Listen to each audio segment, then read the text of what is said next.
ہی عقیدت کے ساتھ یہ کہنا چاہتا ہوں کہ دل کے مسلمان بنے،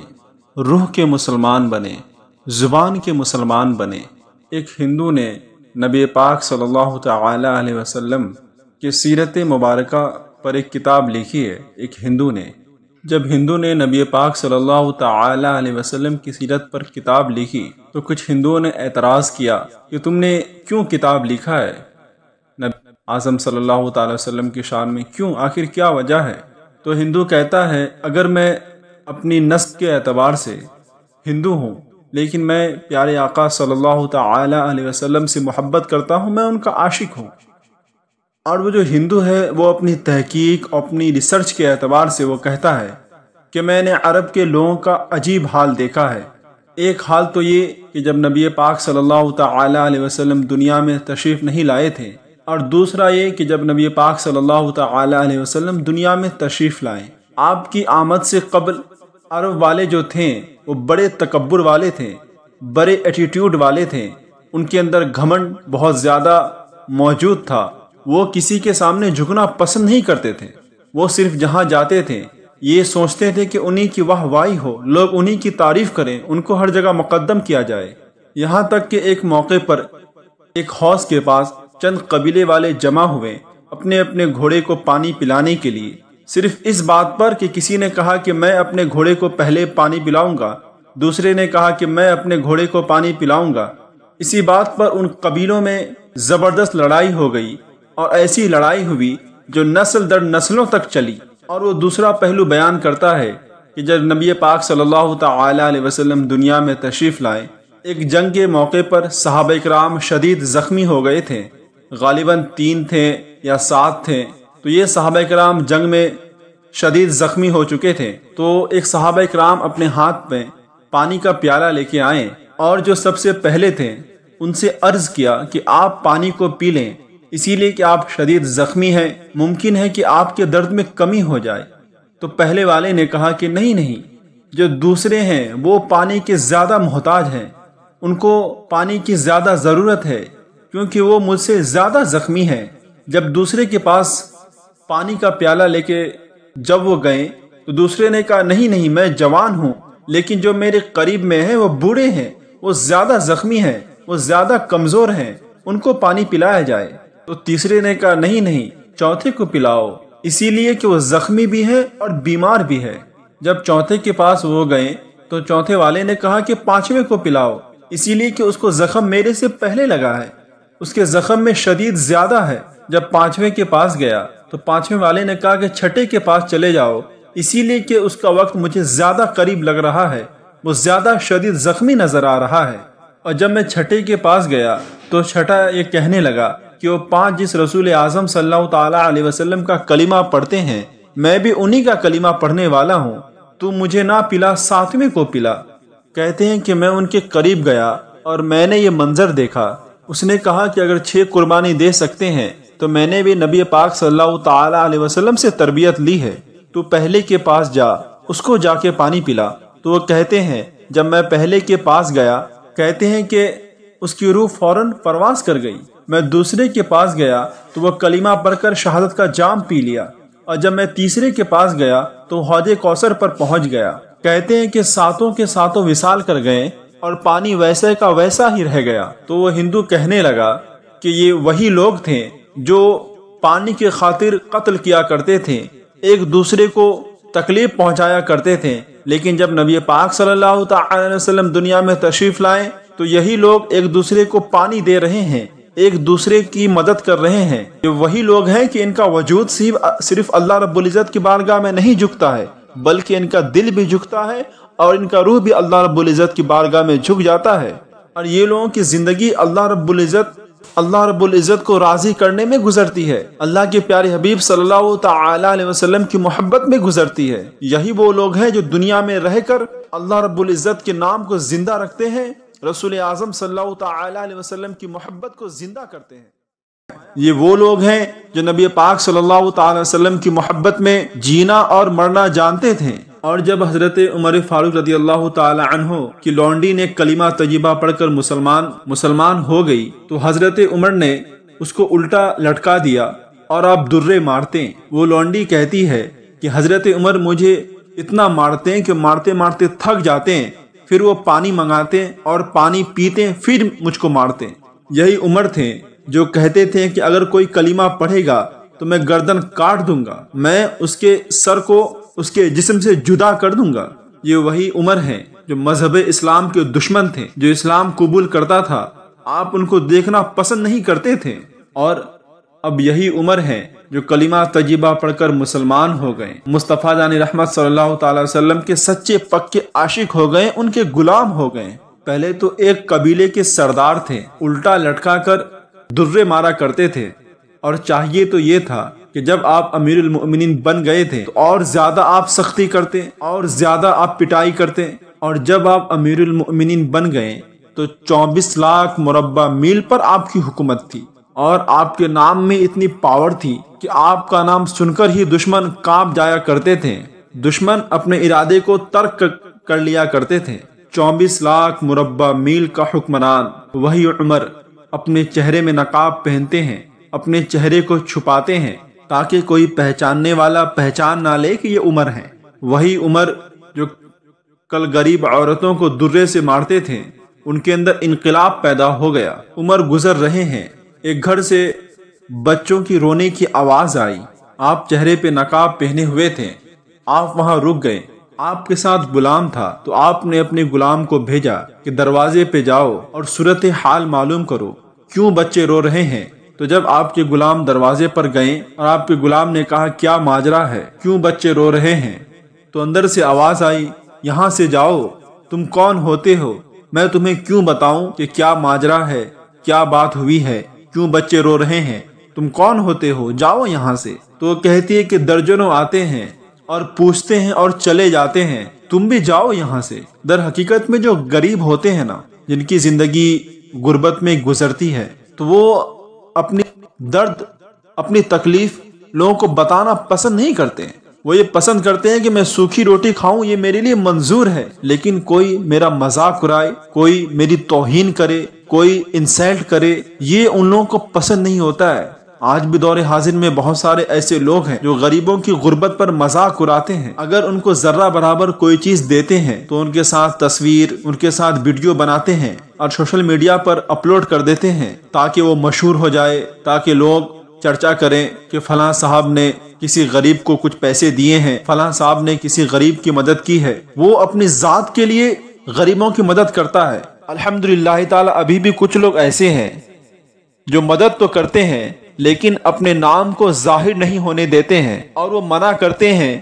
اور یہ کہتے ہیں کہ میرا نام ذکر نہ کیا جائے، میرا نام کسی کو بتایا نہیں جائے۔ اللہ رب العزت بھی ہم سبوں کو غریبوں کی مدد کرنے کی توفیق و رفیق عطا فرمائے۔ اور جب یہ آواز حضرت عمر رضی اللہ تعالی عنہ کے کانوں کے قریب گئی تو آپ عرض کرنے لگے، آپ ان سے منت کرنے لگے کہ تم کیوں روتی ہو، ذرا مجھے بتاؤ کیا بات ہے، کیا وجہ ہے کہ تمہارے بچے رو رہے ہیں، آخر کون سی تکلیف تمہیں ہے۔ تو وہ عورت تڑپ کے کہنے لگی اگر تو نہیں جاتا ہے تو سن میری بات، میں تجھے بتاتی ہوں کہ مجھے کیا تکلیف ہے، مجھے کیا درد ہے، کیوں میرے بچے رو رہے ہیں۔ تو وہ کہتی ہے کہ میرے بچوں کی غلطی یہ ہے کہ وہ غریب بھی ہیں اور یتیم بھی ہیں، ان کی غلطی یہ ہے کہ ان کا باپ چلا گیا ہے، انتقال ہو گیا ہے، ان کی غلطی یہ ہے کہ غریب گھر میں پرورش پا رہے ہیں، غریب گھر میں رہ رہے ہیں، ان کی غلطی یہ ہے کہ ان کا دادا رئیس نہیں تھا، ان کی غلطی یہ ہے کہ ان کا نانا چودھری نہیں تھا، اپنے علاقے کا مشہور و معروف نہیں تھا، دولت والا نہیں تھا، ان کی غلطی یہ ہے کہ ان کی ماں اپنے ساتھ سسرال سے کوئی چیز لے کر نہیں آئی۔ وہ عورت رو کر کہنے لگی اور تم کیا پوچھنا چاہتے ہو، کیا اتنی بات تمہارے لیے کافی نہیں ہے؟ حضرت عمر کہتے ہیں ماجرا کیا ہے؟ تو وہ کہتی ہے کہ باپ انتقال کر گیا ہے، اور عمر جب سے حکمران بنا ہے، جب سے عمر امیر بنا ہے، وہ اس گاؤں میں کبھی چکر ہی نہیں لگاتا ہے کہ میں اس کو اپنی درد بھری داستان سناؤں، میں اس کو اپنے گھر کی صورت حال بتاؤں۔ میرے یہ بچے ساری ساری رات بھوک سے روتے رہتے ہیں، تڑپتے رہتے ہیں، میں ان کو دلاسا دے کر سلاتے رہتی ہوں، لیکن جب ان کی آنکھیں کھلتی ہے تو یہ رونے لگتے ہیں، چیخنے لگتے ہیں، چلانے لگتے ہیں، بھوک سے تڑپنے لگتے ہیں، اور عمر کبھی آیا ہی نہیں۔ ان کی یہ غلطی ہے۔ پہلے تو میں اپنے بچوں کو سوکھی روٹی کھلا دیا کرتی تھی، لیکن آج تو گھر میں کچھ بھی نہیں ہے، کوئی بھی شے نہیں ہے جو میں اپنے بچے کو کھلاؤں۔ میں صبح سے اپنے برتن میں گرم پانی رکھ کر اور کچھ کنکریاں رکھ کر بنا رہی ہوں اور ان کو دلاسا دے رہی ہوں کہ بیٹا اب بس کھانا بننے ہی والا ہے، اب کچھ وقت میں کھانا بن کر تیار ہو جائے گا، اس امید کے ساتھ کہ وہ سو جائیں اور صبح ہو جائے۔ لیکن نیند اتنی ظالم ہے کہ جب تک پیٹ نہ بھرے، جب تک کھانا پیٹ میں موجود نہ ہو، نیند آتی نہیں ہے۔ اب تم ہی بتاؤ میں اس حالت میں کیا کروں؟ اور عمر تو 24 لاکھ مربع میل کا حکمران ہے، اسے کہاں ٹائم، اس کے پاس کہاں وقت ہے کہ وہ اس گلی میں آئے گا، دیکھے گا، یہاں کی کیفیت کو دیکھے گا کہ لوگ کیسے گزارتے ہیں اپنی رات کو، اپنا صبح کو۔ اسے تو ٹائم ہی نہیں ہے، اس کے پاس تو وقت ہی نہیں ہے۔ حضرت عمر رضی اللہ تعالی عنہ دوڑ کر گئے۔ آپ کی عمر 60 سال کی تھی۔ آپ نے اپنے کندھے پر اناج کا بورا رکھا تو آپ کے غلام آپ سے کہنے لگے کہ حضور یہ آپ کیا کر رہے ہیں؟ جب آپ کا غلام یہاں موجود ہے تو یہ کیسے غلام گوارا کر سکتا ہے کہ آقا اپنے کاندھے پر اناج کی بوری رکھے، آقا اپنے کندھے پر ساز و سامان لے کر جائے؟ یہ غلام کو ہرگز گوارا نہیں ہے۔ حضرت عمر رضی اللہ تعالی عنہ نے ایک ایسا جملہ کہا جسے اگر آپ سنیں گے تو آپ کے آنکھوں میں آنسو آ جائیں گے اور دل تڑپ جائے گا۔ حضرت عمر رضی اللہ تعالی عنہ نے ارشاد فرمایا کہ میں تسلیم کرتا ہوں کہ تو میرا غلام ہے، میں تیرا آقا ہوں، اچھا تو یہ بتا کہ قیامت کے دن بھی تو میرا بوجھ اٹھائے گا؟ پھر حضرت عمر رضی اللہ تعالی عنہ اس اناج کو اٹھا کر لائیں، پھر آپ نے اس کے گھر میں چراغ کو روشن کیا۔ حضرت عمر رضی اللہ تعالی عنہ کہتے ہیں کہ میری بیوی تھی، میری بیٹی تھی، میں نے اپنی زندگی میں کبھی کھانا نہیں بنایا تھا، مجھے کھانا بنانا نہیں آتا تھا۔ حضرت عمر رضی اللہ تعالی عنہ کہتے ہیں کہ میں نے اس عورت سے کہا کہ تم بیٹھ جاؤ، وہ عورت بیٹھ گئی۔ پھر حضرت عمر رضی اللہ تعالی عنہ نے آگ جلایا۔ آپ کے غلام کہتے ہیں کہ جب حضرت عمر رضی اللہ تعالی عنہ آگ کو پھونکتے تھے تو آپ کی داڑھی سے دھواں نکلا کرتا تھا۔ پھر حضرت عمر رضی اللہ تعالی عنہ نے چولہا جلایا۔ حضرت عمر رضی اللہ تعالی عنہ کہتے ہیں کہ میں نے کبھی روٹیاں نہیں بنائی تھی، لیکن آج میں نے اپنے ہاتھوں سے آٹا بھی گوندا اور روٹی بھی بنائی۔ وہ عمر جو 24 لاکھ مربع میل پر حکومت کرتے تھے، اسی لیے کہ جب انسان کے نظر اور دل مسلمان ہو جاتے ہیں تو انسان جھوٹے دعوے نہیں کرتا ہے، انسان وہی کہتا ہے جو اللہ رب العزت نے پیارے نبی صلی اللہ تعالی علیہ وسلم نے کرنے کا حکم دیا ہے، انسان وہی کرتا ہے، پھر وہ وعدہ خلافی نہیں کرتا ہے۔ حضرت عمر فاروق رضی اللہ تعالی عنہ جب آپ آٹا کو گونتے تھے تو آپ کی داڑھیاں آٹے سے بھر جایا کرتی تھی، اور جب حضرت عمر فاروق رضی اللہ تعالی عنہ آپ روٹیاں بناتے تو آپ کے ہاتھ جلتے، اس کے باوجود بھی آپ روٹی بناتے، یہاں تک کہ روٹیاں تیار ہو گئی۔ پھر آپ نے سالن بنایا، پھر حضرت عمر رضی اللہ تعالی عنہ نے دسترخوان کو بچھایا، پھر حضرت عمر رضی اللہ تعالی عنہ نے ان چھوٹے چھوٹے بچے کا منہ دھلایا، پھر آپ نے ان کو بیٹھا کر اپنے ہاتھوں سے کھانا کھلایا، اور جب آپ روٹیاں ان کے منہ میں ڈالتے تو آپ روتے اور یہ کہتے کہ عمر کو پتا نہیں تھا کہ یہاں بچے بھوکے ہیں، یہاں بچے رو رہے ہیں۔ عمر کو ذرہ برابر بھی پتا نہیں تھا۔ عمر سے ناراض تو نہیں ہو، عمر کو خبر نہیں تھی۔ تو چھوٹے چھوٹے بچے کہنے لگے ہمیں تو پتا بھی نہیں ہے کہ عمر کون ہے، ہم تو عمر کو نہیں جانتے ہیں۔ حضرت عمر فاروق رضی اللہ تعالی عنہ نے ان بچوں کو کھانا کھلایا، پھر آپ صحن میں جا کر بیٹھ گئے اور آپ بچوں کو ہنساتے رہے۔ جو آپ کے ساتھ غلام تھا وہ کہنے لگا حضور آپ کیا کر رہے ہیں؟ حضرت عمر کہنے لگے کہ جو میری وجہ سے رو رہے تھے، جن کے آنکھوں میں میری وجہ سے آنسو تھے، تو کیا میں ان کو خوش نہ کروں؟ کیا میں ان کو نہ ہنساؤں؟ کیا میں ان کے ساتھ محبت سے بیٹھ کر باتیں نہ کروں؟ پھر حضرت عمر رضی اللہ تعالی عنہ اس عورت کی جانب متوجہ ہوئے اور آپ نے کہا کہ اگر عمر نہیں آیا تو آپ ذرا خبر کر دیتی، ضرور عمر آ جاتا، ضرور عمر حاضر ہو جاتا، ضرور عمر آپ کی خدمت کرتا۔ تو وہ عورت کہنے لگی کہ ڈیوٹی عمر کی ہے خبر لینے کی، اسے چاہیے کہ وہ خبر رکھے کون کس حال میں ہے، کس کیفیت میں ہے، میری نہیں ہے کہ میں جا کے بتاؤں، میں کیوں بتاؤں جا کے؟ عمر کی ڈیوٹی ہے، اس کے لیے ضروری ہے کہ وہ اپنے فرض کو مکمل کرے۔ تو حضرت عمر رضی اللہ تعالی عنہ کہتے ہیں کہ تو عمر کو معاف کر دے۔ تو عورت کہتی ہے اسے کیا معاف کرنا، میں تو یہ دعا کرتی ہوں کہ اللہ رب العزت عمر کو ہٹا دے اور تجھے بنا دے، عمر کی جگہ تو حکمران ہو جائے، عمر کی جگہ تو امیر ہو جائے۔ میری دعا ہے کہ وہ چلا جائے اور آپ آ جائیں۔ آپ نے فرمایا کہ اگر میں بن جاؤں تو کیا تم عمر کو معاف کر دو گی؟ تو اس عورت نے کہا کہ ہاں میں معاف کر دوں گی عمر کو اگر تم بن جاؤ گے تو۔ حضرت عمر رضی اللہ تعالی عنہ نے اپنے چہرے سے نقاب کو اٹھایا اور آپ نے کہا کہ اے عورت، میں ہی عمر ہوں، میرا نام ہی عمر ہے، میں ہی حکمران ہوں، میں ہی امیر المؤمنین ہوں، تو نے دیکھا نہیں تھا، جا تیری دعا مقبول ہو گئی۔ وہ عورت کہنے لگی میں نے آپ کے شان میں اتنی تکلیف والی باتیں کی، آپ برداشت کرتے رہے، آپ نے ذرہ برابر اف تک نہ کہا۔ تو حضرت عمر رضی اللہ تعالی عنہ نے کہا کہ تو مجھ سے ایک وعدہ کر، تو نے عمر کو یہاں معاف کر دیا ہے تو عمر کو وہاں بھی معاف کر دینا، تو عمر کو قیامت کے دن بھی معاف کر دینا۔ لیکن آج کل ہم لوگوں کا یہ حال ہو گیا ہے، ہمارے معاشرے کا یہ حال ہو گیا ہے کہ لوگ صرف جملوں کے مسلمان ہو گئے ہیں، لوگ صرف نام کے مسلمان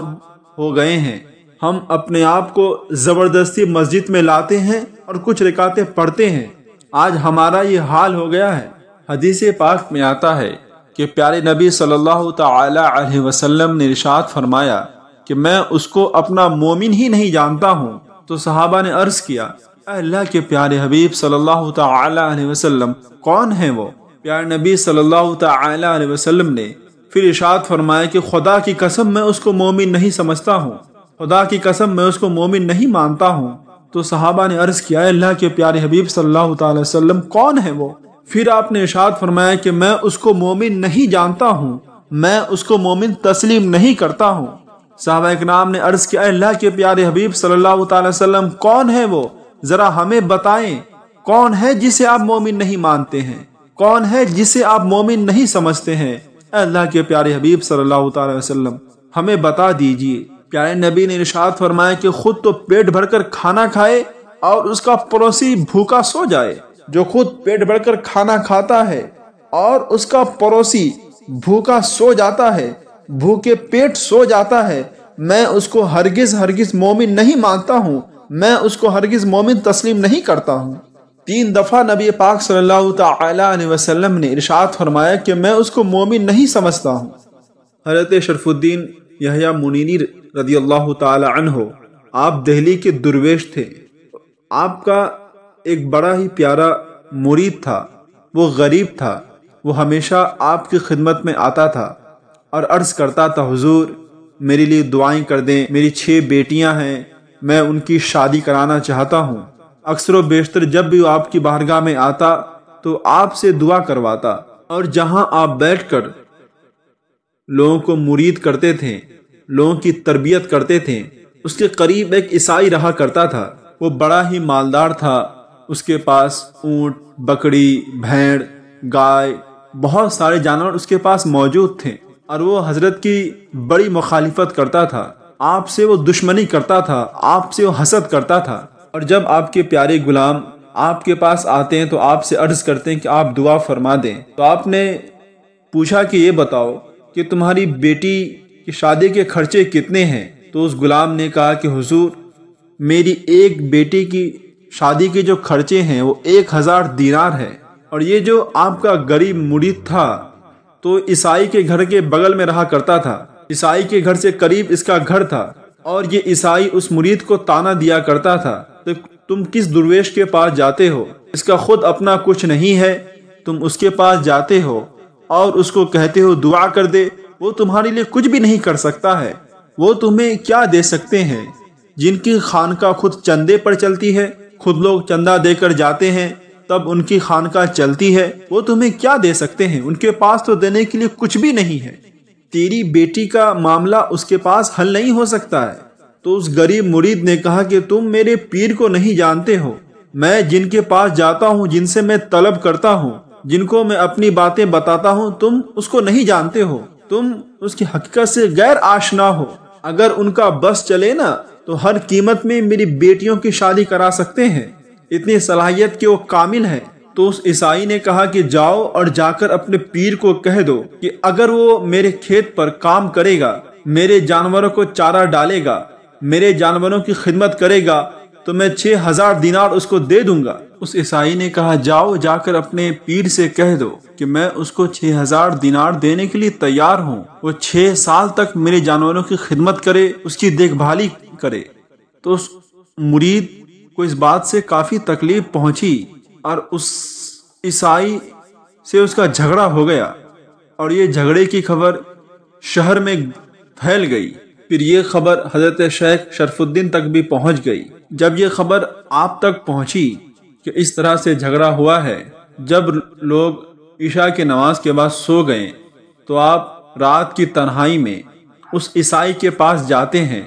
اور جا کر اس سے کہتے ہیں کہ لوگ تو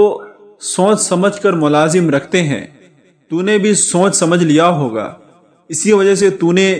مجھے ملازم رکھنے کی نیت کی ہے، تو چاہتا ہے کہ میں تیری ملازم کروں، کوئی دشواری والی بات نہیں ہے، میں تیری ملازم کرنے کے لیے تیار ہوں، میں تیرے جانوروں کی خدمت کرنے کے لیے تیار ہوں، میں تیرے جانوروں کو چارہ ڈالنے کے لیے تیار ہوں، تو اپنے بات پر قائم ہے، واقع میں تو مجھے رکھ لے گا اور بدلے میں 6000 دینار مجھے دے دے گا۔ اس عیسائی نے کہا جا بابا تو اپنا کام کر۔ تو آپ نے کہا نہیں، تم نے اتنے لوگوں کے سامنے یہ بات کہی ہے، یہ بات جو گلی گلی پھیل گئی ہے، کیا تو اس بات پر قائم ہے؟ تو عیسائی نے کہا کہ ہاں میں اس بات پر قائم ہوں، کیا آپ قائم ہیں؟ کیا آپ راضی ہیں؟ آپ نے ارشاد فرمایا میں جو آیا ہوں بہت سوچ سمجھ کر آیا ہوں، میں راضی ہوں۔ اس نے کہا آپ ڈیوٹی کریں گے، بھینسوں کو چارہ ڈالیں گے، جانوروں کی خدمت کریں گے؟ تو آپ نے ارشاد فرمایا ہاں، لیکن ایک شرط ہے کہ جب اذان ہو جائے نا تو مجھے میرے رب کی عبادت کرنے کی اجازت دے دینا، تاکہ میں اپنے رب کی اجازت کروں، اپنے رب کو راضی کروں، اپنے رب کی بارگاہ میں اپنے سر کو جھکاؤں، اور جو تو مجھے صبح شام کہے گا میں اس کو کرنے کے لیے تیار ہوں۔ اگر میری وجہ سے کسی غریب کی بیٹی کی شادی ہو جائے گی تو واقعی میں یہ میرے لیے بڑی خوش قسمتی والی بات ہے، میں اپنے آپ کو بہت خوش قسمت سمجھوں گا کہ اللہ رب العزت نے مجھے مدد کرنے والا بنا دیا، اللہ رب العزت میرے ذریعے غریب بیٹیوں کی شادی کرا دیا، واقعی میں اپنے آپ کو بہت خوش قسمتی والا سمجھوں گا۔ یہ باتیں اللہ والوں کی باتیں ہوتی ہے، اسی لیے کہ جو اللہ والے ہوتے ہیں وہ دنیا والے کو راضی نہیں کرتے، دنیا والے راضی ہو یا نہ ہو ان کو اس سے کوئی مطلب نہیں ہوتا ہے، وہ دنیا کے لیے نہیں جیتے ہیں نہیں مرتے ہیں، بلکہ وہ اللہ رب العزت اور پیارے نبی صلی اللہ تعالی علیہ وسلم کو خوش کرنے کے لیے جیتے ہیں۔ اسی لیے کہ اللہ والوں کی بات بڑی شان والی ہوتی ہے جسے ہم اور آپ آسانی سے نہیں سمجھ سکتے ہیں۔ جب تک ان کی محبت ہمارے دل میں نہ ہو تب تک ان کی باتیں ہمیں سمجھ میں نہیں آتی ہے۔ آپ نے ارشاد فرمایا کہ تو مجھے اپنے کام کے لیے رکھ لے، تو پھر اس عیسائی نے کہا ٹھیک ہے میں آپ کو اپنے کام کے لیے رکھ لیتا ہوں، چلیں ہم لوگ سب سے پہلے ایگریمنٹ پیپر بناتے ہیں اور اس پر آپ بھی سائن کریں ہم بھی سائن کریں تاکہ آپ اپنی باتوں سے انکار نہ کریں۔ اور اس عیسائی کا یہ خیال تھا، وہ یہ سوچ رہا تھا کہ اگر میں ان کو پیپر والی بات بولوں گا، ایگریمنٹ والی بات بولوں گا تو یہ چھوڑ دیں گے، یہ چلے جائیں گے ڈر کے مارے، لیکن حضرت نے ارشاد فرمایا کوئی بات نہیں ہے، چلو چلتے ہیں ایگریمنٹ پیپر بناتے ہیں۔ آپ قاضی شہر تک گئے، ہر ایک چیز طے ہو گیا، آپ کو 6000 دینار اس عیسائی نے دے دیا، اور آپ نے اپنے مرید کو بلایا اور اس کو 6000 دینار دیا، اور آپ نے ارشاد فرمایا جاؤ اسے لے جاؤ اور جا کر میری بیٹی کو روانہ کر دو۔ آپ کے مرید نے درد بھرے لہجے سے کہا حضور یہ آپ کیا کر رہے ہیں؟ تو آپ نے ارشاد فرمایا کہ جب میں نے تجھے اپنا بیٹا بنا لیا ہے تو یہ میری پوتیاں لگتی ہے، جاؤ جا کر ان کی شادی کرا دو۔ یہ بات پورے شہر میں پھیل گئی، اور جو بادشاہ تھا وہ بھی بڑا عقیدت مند تھا، وہ بھی آپ سے محبت کرتا تھا، وہ 12000 دینار لے کر حضرت کے پاس پہنچا۔ کیسے بتایا جائے کہ ان رب کے بندوں کا دل کیسا ہوتا ہے، ان کے دلوں میں اللہ والوں کے لیے کیا درد ہوتا ہے، اس کو بیان نہیں کر سکتا ہے انسان۔ وہ بادشاہ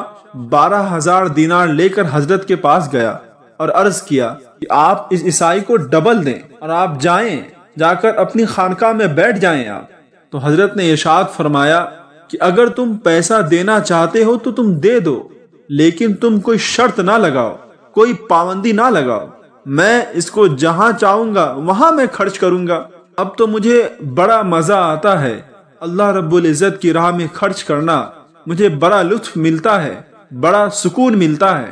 اگر تمہیں پیسے دینے ہیں تو دے دو، لیکن پابندی نہ لگاؤ، میرا جہاں دل کرے گا میں وہاں اس کو خرچ کروں گا۔ تو بادشاہ نے کہا ٹھیک ہے حضرت، آپ لے لیں، آپ کا جو دل کرے آپ کریں، جہاں دل کرے وہاں خرچ کریں، وہاں صرف کریں، آپ کو اختیار ہے۔ حضرت شرف الدین یحییٰ منیری رضی اللہ تعالی عنہ نے نماز فجر ادا کی، اور نماز فجر ادا کرنے کے بعد آپ نے مسجد میں اعلان کروایا کہ اگر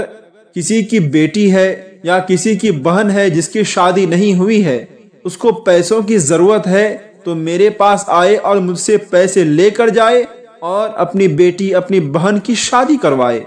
اور آپ نے وہ 12,000 دینار بھی لوگوں میں تقسیم کر دیا، لوگوں میں بانٹ دیا۔ اور 12,000 دینار تقسیم کرنے کے بعد آپ کھیت میں چلے گئے چارہ کاٹنے کے لیے، جانوروں کو کھانا کھلانے کے لیے، جانوروں کی دیکھ بھالی کرنے کے لیے آپ چلے گئے۔ اس عیسائی کو کسی نے خبر دی جو تمہارے کھیت میں کام کرتا ہے، ان کے پاس تو 12,000 دینار آئے تھے، لیکن اس نے تم سے جان نہیں چھڑایا، اس نے تم سے چھٹکارا حاصل نہیں کیا، بلکہ اس نے تو اپنے رب کی بارگاہ میں اس کو خرچ کر دیا، اس کو تقسیم کر دیا۔ یہ بات عیسائی کے دل میں جا کر لگی، عیسائی کو بڑا تکلیف ہوا، اور وہ دل میں حضرت سے محبت کرنے لگا۔ اور جہاں حضرت چارہ کاٹ رہے تھے وہ عیسائی گیا اور وہاں کھڑا ہو گیا اور عرض کرنے لگا بابا، پہلے تو میں نے مسلمانوں کے اخلاق سنے تھے، مسلمانوں کے بارے میں پڑھا تھا کہ مسلمان کے اخلاق بڑے بلند ہوتے ہیں، مسلمان کی شان بڑی بلند و بالا ہوتی ہے، مسلمان اخلاص کا بڑا میٹھا ہوتا ہے، مسلمان کے اندر انسانیت دوسروں کے مقابل زیادہ پائی جاتی ہے، مسلمان مخلص ہوتا ہے، مسلمان اپنے لیے نہیں بلکہ اللہ اس کے رسول کے لیے جیتا اور مرتا ہے۔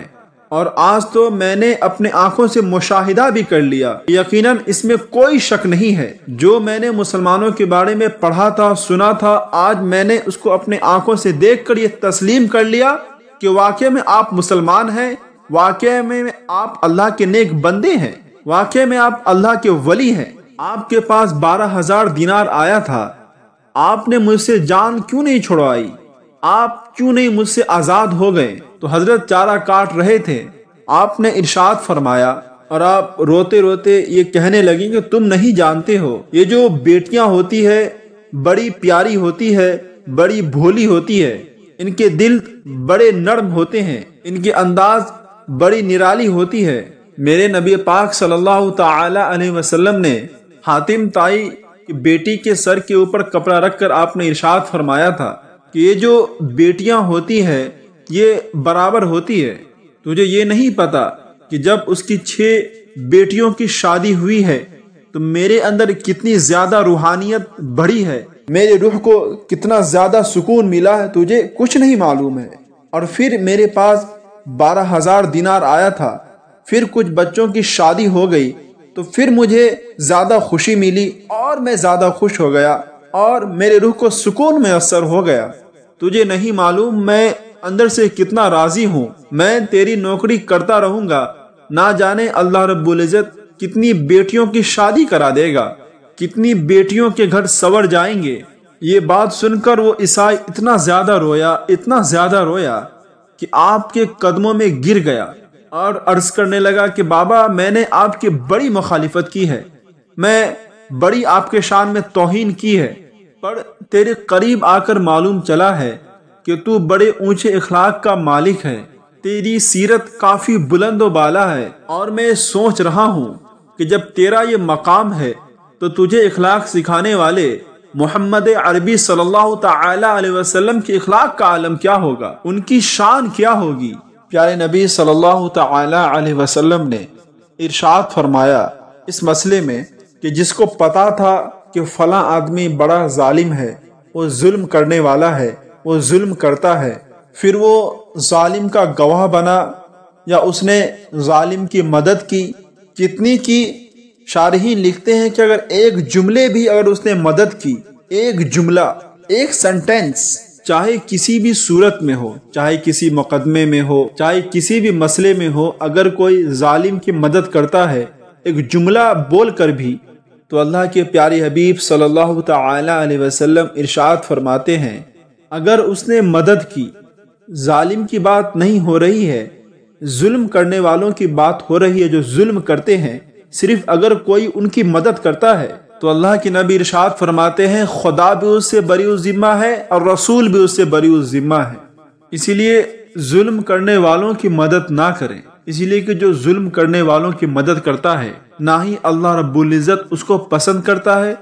نہ ہی اللہ کے پیارے حبیب صلی اللہ تعالی علیہ وسلم اس کو پسند کرتے ہیں۔ اور زیادہ تر یہ الیکشن جب آتا ہے، جب ووٹنگ شروع ہوتی ہے، تو اس وقت یہ چیزیں زیادہ ظاہر ہو جاتی ہے کہ کون کس کے ساتھ کھڑا ہوا ہے، کس نے اپنی تصویر کو کس نیتا کے ساتھ پرنٹ کروائی ہے، کس کی حمایت میں وہ کھڑا ہے، کس کی حمایت کا وہ نعرہ لگا رہا ہے۔ یہ ہمیں الیکشن میں بھی دیکھنے کو مل جاتا ہے کہ لوگ ظالم کے ساتھ کھڑے رہتے ہیں، ظالم کی واہ واہی کرتے ہیں، اس کی تعریف بیان کرتے ہیں۔ اللہ رب العزت ہم لوگوں کو ان بد لوگوں سے، ان بد مزاج لوگوں سے بچائے، ہمارے ایمان اور عقائد کی اللہ رب العزت حفاظت فرمائے۔ اللہ رب العزت کی پناہ ہے ان لوگوں سے جو ظالموں کی مدد کرتے ہیں۔ ضروری ہے وہ اس حدیث پاک کو اپنے ذہن پر محفوظ رکھیں کہ جو ظالم کی مدد کرتا ہے وہ اللہ رب العزت اور اللہ کے پیارے حبیب صلی اللہ تعالی وسلم کی بری ذمہ سے نکل جاتا ہے، اس کا کوئی تعلق نہیں ہوتا ہے اللہ رب العزت سے اور نہ ہی اللہ کے پیارے حبیب صلی اللہ تعالی علیہ وسلم سے۔ اس لیے ظلم کرنے والوں کا ساتھ نہ دیں، جو لوگ ظلم کرتے ہیں ان کو چھوڑ دیں، ان کو ترک کر دیں، اپنا رشتہ، اپنا تعلق ظلم کرنے والوں سے دور رکھیں اور اللہ رب العزت کے نیک بندوں سے محبت کریں، اللہ والوں کے ساتھ۔